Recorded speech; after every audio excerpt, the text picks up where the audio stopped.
Welcome back नाज़रीन peoples party जी रहनुमा शाहिद रहमानी अगर मौजूद है उन्होंने गालबुल करना से। अब एक सवाल है आपसे, टेक्निकल सवाल है, उसकी वजाहत आप ही दीजिएगा।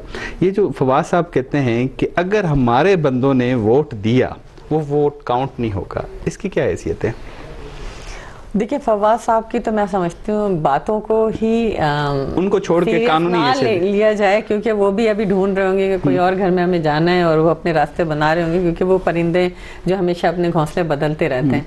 कानूनी हैसियत के हवाले से मैं समझती हूँ कि आज़ादी इजहार राय के साथ जमहूरी हक है हर शख्स का कि वो अपनी राय का इजहार करे। और चूँकि वो पार्लियामेंटेरियन जो PTI के टिकट पर मुंतखब हुए थे, आज वो अपने हलकों में नहीं जा सकते। उन्होंने वादे किए थे कि हम 1 करोड़ नौकरियां देंगे, 50 लाख घर देंगे, आवाम की फलाह बहबूद के लिए हम मंसूबे लेके आएंगे। ना सिर्फ ये बल्कि महंगाई ख़त्म करके ही हुकूमत करना बड़ा फ़न है, क्योंकि इमरान खान कहते थे और वो झांसे में आ गए थे।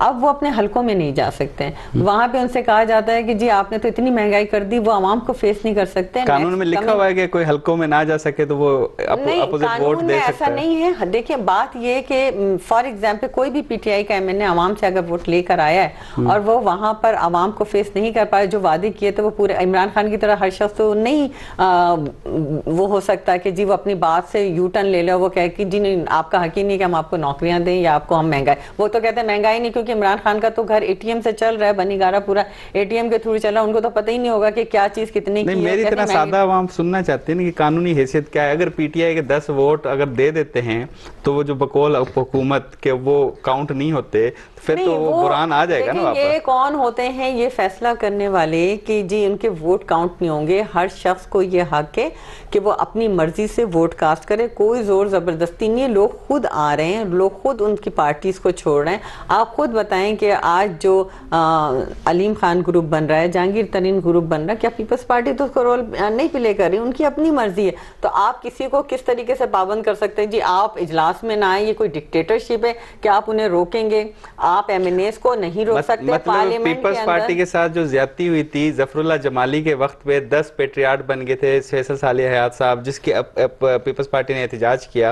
वो एहतजाज नहीं करना चाहिए था, वो उनकी अपनी राय थी। देखें, पीपल्स पार्टी उस वक्त मेजॉरिटी में थी और गवर्नमेंट बनाने जा रहे थे। उनको जिस तरह डराया गया था, हम तो गवर्नमेंट में नहीं, हम तो अपोजिशन में, ना डरा सकते हैं ना धमका सकते हैं। हुकूमत ने कल जिस तरीके से पार्लियामेंट लॉजिस पर हमला कराया गया, पार्लियामेंट लॉजिस का घेराव किया गया, हुकूमती मशीनरीज को इस्तेमाल किया गया, MNAs को गिरफ्तार किया गया, उनके सिक्योरिटीज को गिरफ्तार किया गया, क्या ये बौखलाहट का नतीजा नहीं है? क्या ये आइन और कानून के खिलाफ नहीं है? क्योंकि पार्लियामेंट हाउस की तरह पार्लियामेंट लॉजिस का भी एक तकद्दुस है जहां पर कोई पुलिस नहीं आ सकती। ये भी सही है कि स्टेट को चैलेंज किया जाए, परेड की जाए, गैर फोर्सेस आई जाए और वो प्रोटेक्शन दें। ये अमल सही है। आपके दौरे हुकूमत में भी हो तो भी सही है आपके? देखिए जी, मैं तो मुस्तकिल 3 साढ़े 3 साल से मेरे आप लॉजिस में आए हैं, मेरे हाउस में आए हैं, यहाँ आपको कोई नजर नहीं आएगा, कोई सिक्योरिटी कोई।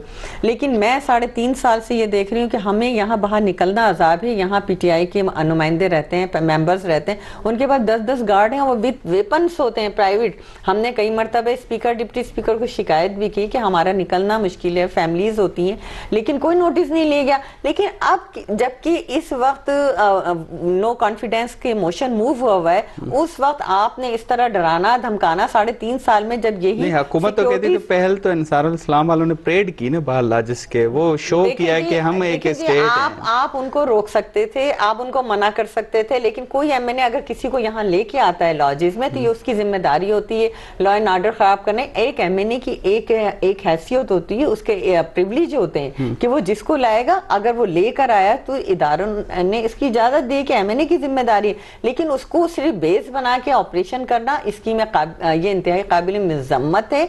और ये एक ब्लैक डे था जो हम सबको रात भर हमारे दरवाजे नोक किए गए हैं। पुलिस ने पहरा दिया, किस हैसियत से दिया गया, क्यों दिया गया? ये तो हम लोग जो हैं खौफ हरास में ना आने वाले हैं, हम जाले हैं। लेकिन आप ये बताएं कि यहाँ जो फिजा कायम है, क्या वो हम पार्लियामेंटेरियन के लिए माजी में कभी मार्शल दौर में भी ऐसा नहीं हुआ? आप तो खुद कहती हैं ना एस्टेब्लिशमेंट न्यूट्रल है, फिर आपको किस चीज़ का? नहीं, देखिए एस्टेब्लिशमेंट न्यूट्रल होनी चाहिए, लेकिन मैं ये कह रही हूँ जो प्राइम मिनिस्टर है, जो हुकूमत है, उसके अंडर में इदारे होते हैं, उनके अंडर में पुलिस है, उनके अंडर में FI है, उनके अंडर में IB वो और तो दीगर कहते हैं मैं इदारे। इतना बेबस हूँ कि नेब से आपके खिलाफ कार्रवाई तक नहीं करवा सकता वज़ीर आज़म। देखें जी, वो बेबस क्या है, उन्होंने पूरी कोशिश की। उन्होंने सदर जरदारी साहब को, मोहतरमा फरियाल तालपुर साहबा को ईद की रात को हॉस्पिटल से घसीटते हुए ले गए। वो इतने पावरफुल हैं, उन्होंने झूठे मुकदमात बनाए। ये अलग बात है कि उन झूठे मुकदमात के न सर थे न पैर थे, और साल 1.5 साल अदालतों के चक्कर लगाने, जेल के चक्कर लगाने के बावजूद कोई एविडेंस तो आप नहीं पेश नहीं समझते कर कि सके। तहरीक-ए-एतमाद नाकाम होती तो फिर भी इस तरह का थ्रेड हो सकता है? देखिए जी, हम डरने वाले किसी भी सूरत में नहीं है। नाकाम हो कामयाब हो, इंशाल्लाह ताला अव्वल तो हम कामयाब होंगे, और नाकामी की सूरत में भी हम पीछे हटने वालों में से नहीं है। आप हमें जो भी धमकियां दे दें, इंशाल्लाह ताला हम साबित कदम हैं और रहेंगे क़यादत के साथ। कामयाब किस बसाकियों के तहत होगे? इत्तेहादियों की बसाकियों से या PTI की अपनी बसाकियों से?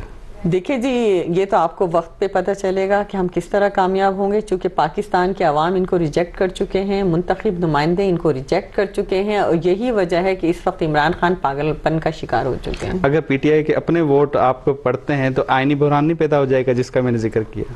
देखिए, ये तो अभी वक्त बताएगा कि हमें कैसे वोट पड़ते हैं। हम पुरुमीद हैं, पुरअज़्म हैं, और हमारी जो वोट ऑफ नो कॉन्फिडेंस का मोशन है वो इंशाल्लाह ताला कामयाब होगा, और किसी भी किस्म का कोई आईनी बहरान नहीं होगा। अच्छा, वज़ीर आज़म और सदर और ये सारी कैबिनेट तैयार है बनने के लिए? तैयारी होगी या वो बाद में करेंगे फैसले? वो सारी चीज़ें जो हमारी पार्टीज़ के लीडर्स हैं, ये उनकी जिम्मेदारी है, वो उसको कर लेंगे बखूबी, क्योंकि हम हमारी पार्टी की जो लीडरशिप है इंतहाई ज़ीरक, इंतहाई मुदब्बिर, इंतहाई मुदब्बराना अंदाज में सियासत के फ़ैसले करती है, और यही वजह है कि सदर जरदारी साहब को सियासी इमाम माना जाता है। और आपने देखा कि वो लोग जो मुख्तलिफ बातें नाज़ेबा अल्फाज अदा करते थे, वो आखिर फिर उन्हीं को अपना इमाम बना के आगे रखते हैं। बहुत बहुत शुक्रिया शाहिदा रहमान साहब, आपने अपना कीमती वक्त दिया और मेहरान TV के नाजरीन को जो मौजूदा सियासी सूरत हाल है उस पर अपनी पार्टी का और अपना मौक़िफ़ पेश किया। बहुत शुक्रिया, थैंक यू। नाज़रीन, आज शाहिदा रहमान साहब वाले साहब गालबुल की मेज़बान मुदस्सर के इजाज़त दी था। इधर हफ्ते बेराज।